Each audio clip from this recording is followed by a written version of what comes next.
आरोपी वाल्मिक याने या खटल्यातून मला निर्दोष मुक्त करावे अशा तऱ्हेचा न्यायालयात अर्ज केलेला आहे. आरोपी वाल्मिक याची चल आणि अचल जी स्थावर मिळकत आहे ही जप्त करण्यात यावी असा न्यायालयात आम्ही अर्ज दिलेला आहे. तुमच्या उपस्थितीत दुसरी सुनावणी पार पडली. मच्छाजोगचे सरपंच संतोष देशमुख यांच्या सुनावणीतील या दुसऱ्या सुनावणीत प्रामुख्याने आरोपी एक वाल्मिक याने काही कागदपत्रांची मागणी केली होती आणि त्या सगळ्या कागदपत्रांची जंत्री आज सीआयडी तर्फे आम्ही न्यायालयात सादर केली. काही दस्तऐवज हे सीलबंद असल्यामुळे न्यायालयाला विनंती केली की त्याच्या प्रती सील उघडल्यानंतर या आरोपींना देण्यात याव्या. दुसरा महत्वाचा मुद्दा म्हणजे आरोपी वाल्मिक याने या खटल्यातून मला निर्दोष मुक्त करावे कारण माझ्या विरुद्ध कोणताही प्राथमिक पुरावा नाही अशा तऱ्हेचा न्यायालयात अर्ज केलेला आहे. या अर्जाच्यावरती न्यायालयाने सीआयडीचं म्हणणं मागितलेलं आहे. जे सीआयडीचं म्हणणं येत्या 24 तारखेला न्यायालयात हजर केलं जाईल. त्यानंतर त्याच्यावरती सुनावणी होईल. अर्थात वाल्मिक तर्फे युक्तिवाद, नंतर सरकारतर्फे आम्ही युक्तिवाद करू. तिसरी महत्वाची बाब म्हणजे आज न्यायालयामध्ये जे कागदपत्र आम्ही हजर केले त्यातला प्रत्यक्ष संतोष देशमुख यांना मारहाणीचा व्हिडिओ जो की सीआयडीच्या मते तपासाअंती असं दिसून आलं होतं की हा व्हिडिओ आरोपींनीच काढलेला होता आणि तो सीलबंद परिस्थितीत फोरेन्सिक लॅबोरेटरीकडे पाठवण्यात आला होता. तो संपूर्ण व्हिडिओ आम्ही न्यायालयात हजर केला. परंतु न्यायालयाला आम्ही विनंती केलेली आहे की या व्हिडिओला कुठल्याही प्रकारे बाहेर याला प्रसिद्धी मिळू नये आणि याने प्रसिद्धी मिळाल्यानंतर त्याचा कायदा व सुव्यवस्थेचा प्रश्न निर्माण होऊ शकतो आणि म्हणून मकोका कायद्याच्या तरतुदी अंतर्गत आम्ही न्यायालयाला अशी विनंती केलेली आहे. यावरती न्यायालयाने सगळ्या आरोपींचं म्हणणं त्यांनी मागितलेलं आहे आणि त्यांचं म्हणणं ते 24 तारखेला दिलं जाईल. त्याच्यानंतर या संदर्भात देखील सुनावणी होईल. चौथा मुद्दा आजच्या सुनावणीमध्ये आरोपी वाल्मिक याची चल आणि अचल जी स्थावर मिळकत आहे ही जप्त करण्यात यावी असा न्यायालयात आम्ही अर्ज दिलेला आहे. त्या अर्जावरती अद्यापही वाल्मिक तर्फे खुलासा दाखल करण्यात आलेला नाही. त्याच्यानंतर त्या अर्जावरची सुनावणी पुढे रीतसर होईल. माझ्या समवेत माझे सहकारी ऍडव्होकेट कोल्हे हे देखील आज न्यायालयात उपस्थित होते.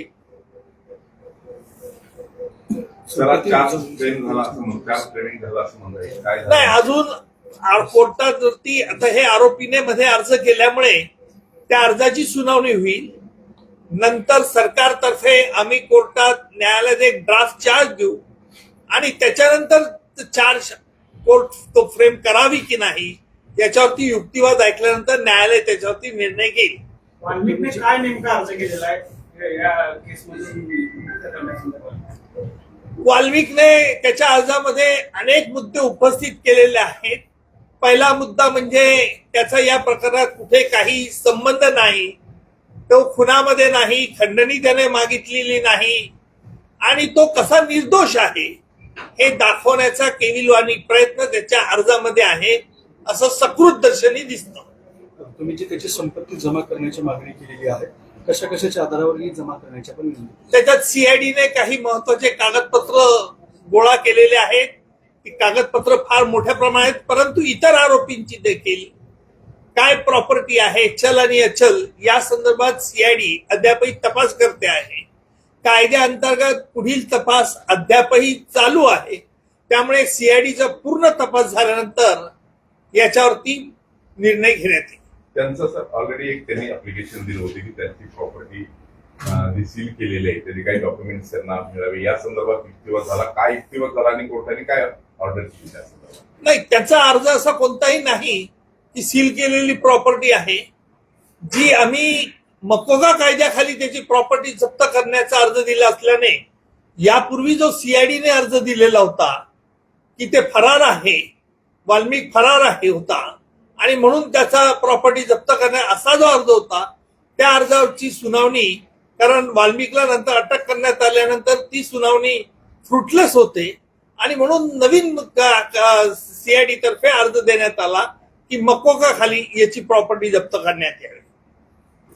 धन्यवाद. 26/11 आरोपी धन्यवाद. दिल्ली पोलिसांनी धन्यवाद. आज संतोष देशमुखचा आपण व्हिडिओ दिलाय आरोपींना तिकडे, तर तो जो मेन पुरावा आहे तो पुरावा कशा पद्धतीने कोर्टासमोर आल्यानंतर काय होऊ शकतो? नाही, असं आहे की यापुढे या संदर्भात मला भाकीत आज करता येणार नाही. याच्या संदर्भात पुरावे नोंदवले जातील आणि मग त्या संदर्भातली चौकशी होईल. व्हिडिओ किती परिणामकारक ठरू शकतो ह्या केसमध्ये? पुरावा म्हणून तो व्हिडिओ किती परिणामकारक ठरू शकतो? No comments. चला, कुठलेही प्रश्न इतर या केस व्यतिरिक्त मला विचारायचे नाही. ओके. छोटासा प्रश्न आहे सर. आरोपींना व्हीआयपी ट्रीटमेंट दिली जाते, असा जेलमध्ये आरोप केला जातो की आरोपींना जेलमध्ये व्हीआयपी ट्रीटमेंट दिली जाते, अशा पद्धतीने देखील आरोप प्रत्यारोप केला जातो. सीआयडी बघेल, सीआयडी कडे चौकशीचा भाग आहे, सीआयडी तपास करेल, सरकारचं लक्ष आहे. धनंजय देशमुख यांनी आज आलेला आहे त्या संदर्भात पण तिथे चर्चा झाली. एक आरोपी लातूरच्या जेलमध्ये ठेवण्यात आलेला आहे, तो सुद्धा विषय. यातला एक आरोपी लातूरच्या तुरुंगात आहे. त्या आरोपीने सुरुवातीला अर्ज असा केला होता की मला लातूरच्या तुरुंगात ठेवावं, परंतु असं दिसतंय की त्याला एकटं असल्यामुळे आता तिथे करमत नाहीये, म्हणून त्याने इच्छा व्यक्त केलेली आहे की मला या न्यायालयात शिफ्ट करण्यात यावं. त्याला कोल्हे साहेब त्याच्यावरती खुलासा 24 तारखेला देतील. तर देशमुख कुटुंबियांनी आज आपली भेट घेतली, काय चर्चा झाली? मागच्या वेळेस पण भेट झाली. अशा भेटीमधल्या गोष्टी बाहेर सांगता येत नाही हे आपल्याला कल्पना आहे. सर, हा प्रश्न यासाठी आम्ही वारंवार आपल्याला विचारतो आहोत की आपण हा मुंबईचा खटला या ठिकाणी लढलेला आहे.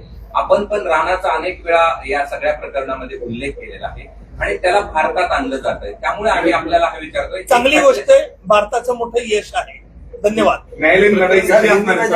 या प्रकरणामध्ये खूप न्यायालयीन लढाई कशी असणार आहे? तुमचा न्यायासाठीचा तुमचा मोठा वाटा होता, त्यामुळे सगळ्यांना तुमच्याकडून अपेक्षा आहे की तुम्ही या प्रकरणात काहीतरी बोलावं. बरोबर आहे. 26/11 असं आहे की आपल्याला कल्पना आहे सर्व काय चाललंय. बघू, पुढची न्यायालयीन प्रक्रिया काय असणार आहे, सर? राणा संदर्भात कायद्याचं काय? पुस्तक उघडा आणि अभ्यास करा. शेवटचा एक प्रश्न. लक्षात घ्या, तुम्ही प्रसार माध्यमांच्याशी मी आज डील करत नाहीये. प्रसार माध्यमांची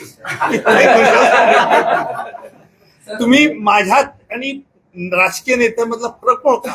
राजकीय नेते तुम्हाला नाखुश करणार नाही, सडेतोड उत्तर देणार नाही. मी सडेतोड उत्तर तुम्हाला देऊ शकतो. तुम्ही हे जरी लाईव्ह दाखवलं टाकलं तरी हरकत नाही. ऐका ना, आम्हाला नाखुश केलं तरी चालेल, पण जनतेला तुम्ही नाखुश करू नका म्हणून सांगितलं. सर, एखादा असा जो आरोपी परदेशातून भारतामध्ये आणला जातो त्याच्या पुढच्या प्रक्रिया, न्यायिक प्रक्रिया काय असतात सर? कोणत्या याच्या खाली आणला जातो तो? राणाला जसं आणलं गेलं. लक्षात घ्या, ही कायदेशीर प्रक्रिया ही फार महत्वपूर्ण असते. त्याच्यात अनेक स्टेजेस असतात, स्टेप्स असतात. आज आपल्या समोर आरोप काय ठेवले जातात, काय नाही हे बघणं महत्वाचं ठरेल. त्याच्यामुळे मी त्याच्यावरती नंतर कॉमेंट करू शकतो. आता हिंदी में जानना चाहेंगे राणा को आज इंडिया लेके आ रहे हैं। भैया मैंने बोला मराठी में बोला, भाई हिंदी में बात कर, आप समझ लो। देखिए आप, मुझे पता है कई बार ऐसा होता है, कई लोगों को कैमरा चलता है तो उनको दिक्कत आती है। मैं तो आउटस्पोकन हूँ भाई। सर क्या बोलना है आपने? नहीं, कोई बोल रहा हूँ ना, यही आपको क्या बोलना है। बरं, संतोष देशमुख हत्या प्रकरण जो हुआ था उसकी दूसरी सुनवाई आज आपकी प्रेजेंटे में हुई, क्या हुआ हिंदी में बताइए। बीड़ के मच्छादोक के सरपंच संतोष देशमुख, इनकी सुनावनी आज यहाँ बीड़ के न्यायालय में हुई। उसमें दो बड़े इंपॉर्टेंट इशू आज हुए। जो इस केस में जो आरोपी नंबर 1 है, जो वाल्मीकि है, उस वाल्मीकि ने कोर्ट में एक अर्ज दाखिल किया और उसमें कहा है उसने कि उसका इस गुनाह से कोई संबंध नहीं, और वो निर्दोष है, इसलिए उसको इस केस में से डिस्चार्ज किया जाए। जी ये पहला बात उसने कहा। दूसरी बात, बाकी के आरोपी ने कुछ जो डॉक्यूमेंट्स मांगे थे सीआईडी की तरफ से, उस डॉक्यूमेंट्स के लिए हमने हमारा पूरा से जो है कोर्ट में बता दिया है। तीसरी अहम बात है कि ये जब वाकया हुआ, जब सरपंच संतोष देशमुख को बुरी तरह से मार रहे थे, उस तरह से जो आरोपी के पास से वीडियो था, उस वीडियो को उन्होंने मांग की थी। हमने कोर्ट को कहा कि उस वीडियो को देने के पहले हमारी सुनवाई हो जाए और फिर कोर्ट उस पर फैसला करे, इसलिए आज वो सुरक्षित रखिए। तर एक शेवटचा प्रॉपर्टी चार्जशीट जे आलेलं आहे ते तुम्ही अभ्यासाला सुद्धा आहे, त्याच्यावर सध्या सुरू आहे न्यायालयीन प्रक्रिया। पूर्ण चार्जशीट आहे का तपासावर तुम्ही कसं बघता या तपासाकडे? मी भविष्यवेत्ता नाही, त्याच्यामुळे खटल्यातील पुरावा संपल्यानंतरच आतापर्यंत जे काय नाही चार्जशीट सांगू जे शकत। अभ्यासात आले ते त्याच्याबद्दल काय वाटतं सर? No comments. तर आरोपींना जे आपण बंद लिफाफ्यामध्ये काही कागदपत्र दिली त्यात नेमकं काय आहे? काय आहे की याच्यात सीआयडीने काही जो मुद्देमाल तपासला होता आणि तो मुद्देमाल त्यांनी फॉरेन्सिक लॅबोरेटरीकडे पाठवला, तो फॉरेन्सिक लॅबोरेटरीतून सीलबंद परिस्थितीत आलेला आहे। आणि न्यायालयाला आम्ही विनंती केली की आरोपींना याच्या नकला पाहिजे असल्यामुळे न्यायालयाने हे सीलबंद पाकिट आरोपींच्या समोर उघडावे आणि त्याच्या प्रती त्यांना देण्यात यावे। नैसर्गिक न्यायदान तत्वाचं पूर्णपणे पालन या खटल्यात होईल, निश्चितपणे एवढंच मी आपल्याला आश्वासित करू शकतो। पुढच्या सुनावणीला चार्ज क्रेडिट होईल?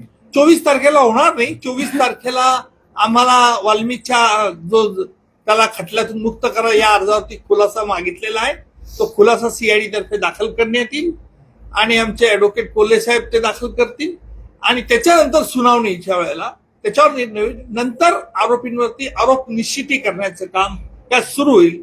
आरोपी निश्चित करण्याचं कामकाज सुरू झाल्यानंतर प्रत्यक्ष पुरावा न्यायालयात नंतर नोंदवला जाईल। डिस्चार्ज ऍप्लिकेशन आज कोणत्या आरोपींना दाखल केलं? मग अशी सांगितलं मला इतर आरोपींचं काही नाही, काही नाही, इतर कोणत्याही आरोपींनी तसा अर्ज दाखल केलेला नाही। बरं, इतक्या तातडीने डिस्चार्ज अप्लिकेशन दाखल करणं काय असू शकतं?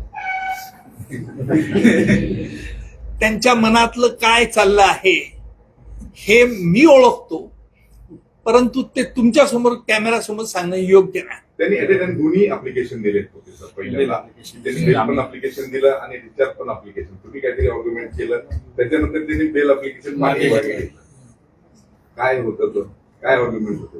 काय असतं, शिवाजी महाराजांनी गनिमी कावा अनेक वेळा सांगितलेलं आहे, त्यातलं एक वापरलं मी।